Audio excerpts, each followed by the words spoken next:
I would like to invite Tessa to join me here.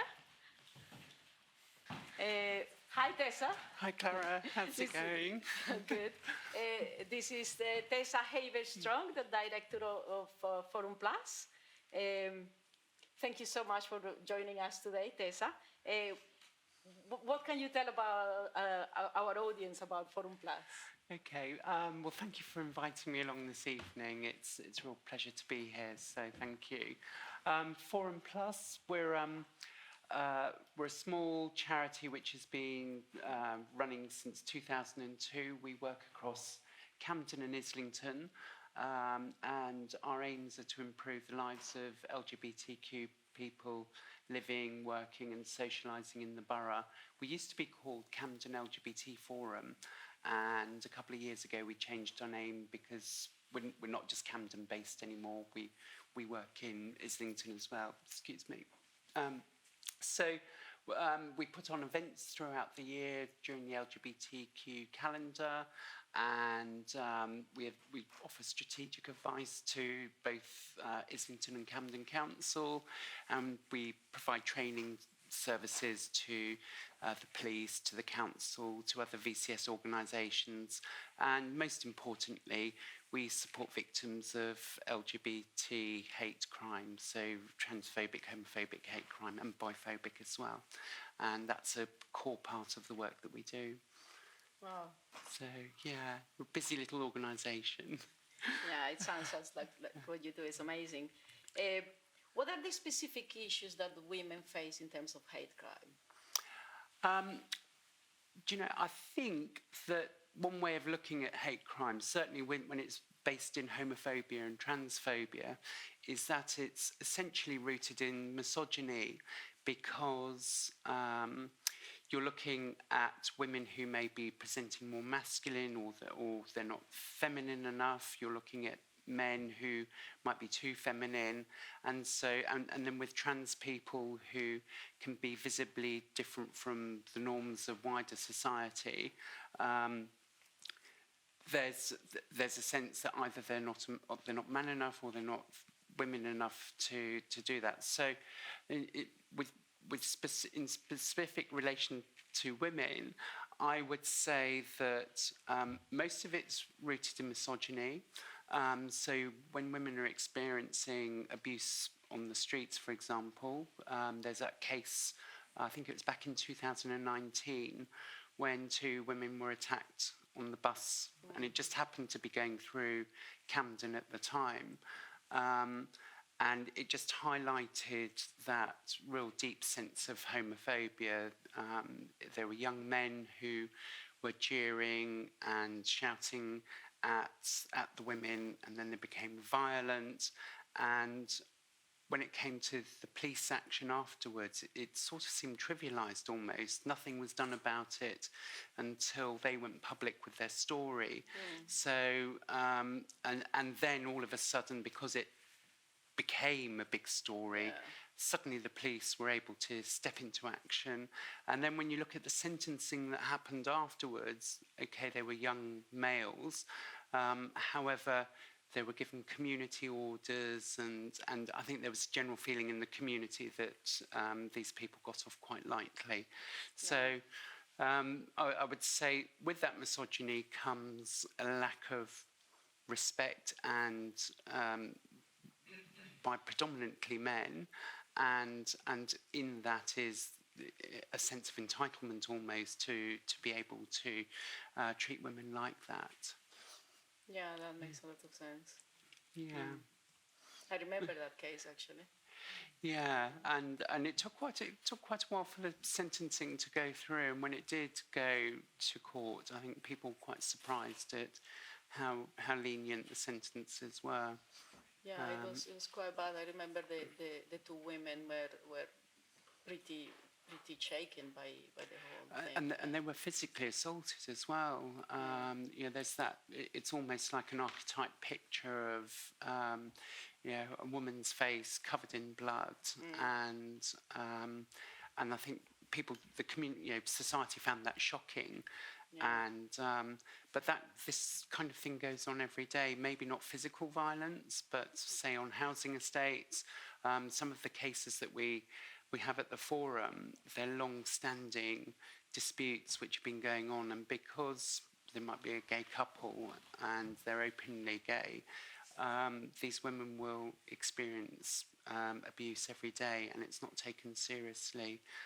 So I think it's quite interesting that the government's looking at bringing in misogyny as a hate crime, but when you look at sort of homophobic abuse against gay women and lesbians, that's misogynistic in its own right as well. So, yeah.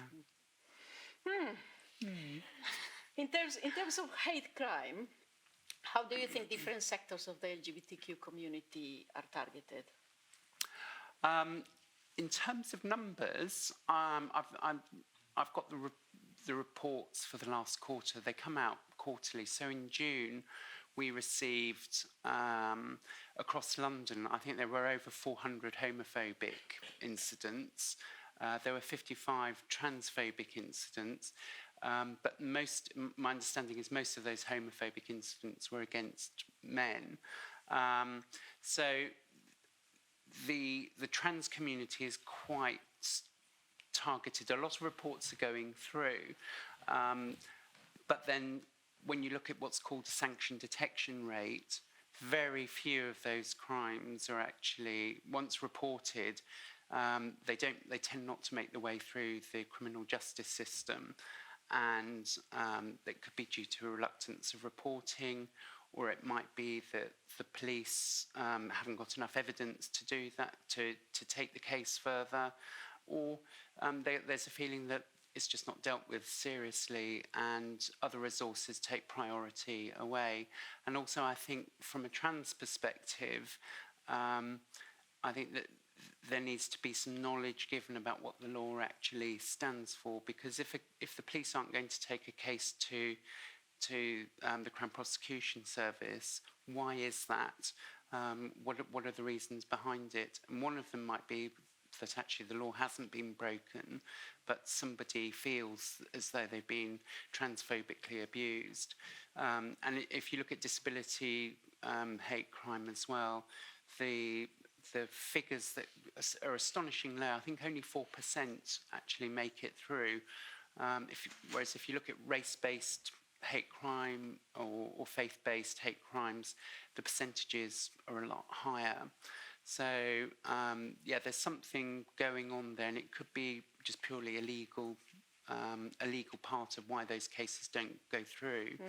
Because when you look at then, when they do go through, across all of the different strands, you'll find that I think it's about 85% of those cases which do go to court result in a conviction.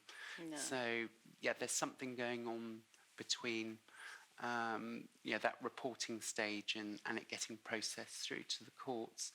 And I think for women especially, you can have things like that there's a reluctance to report, or that person, she'll withdraw evidence because of fear of reprisals.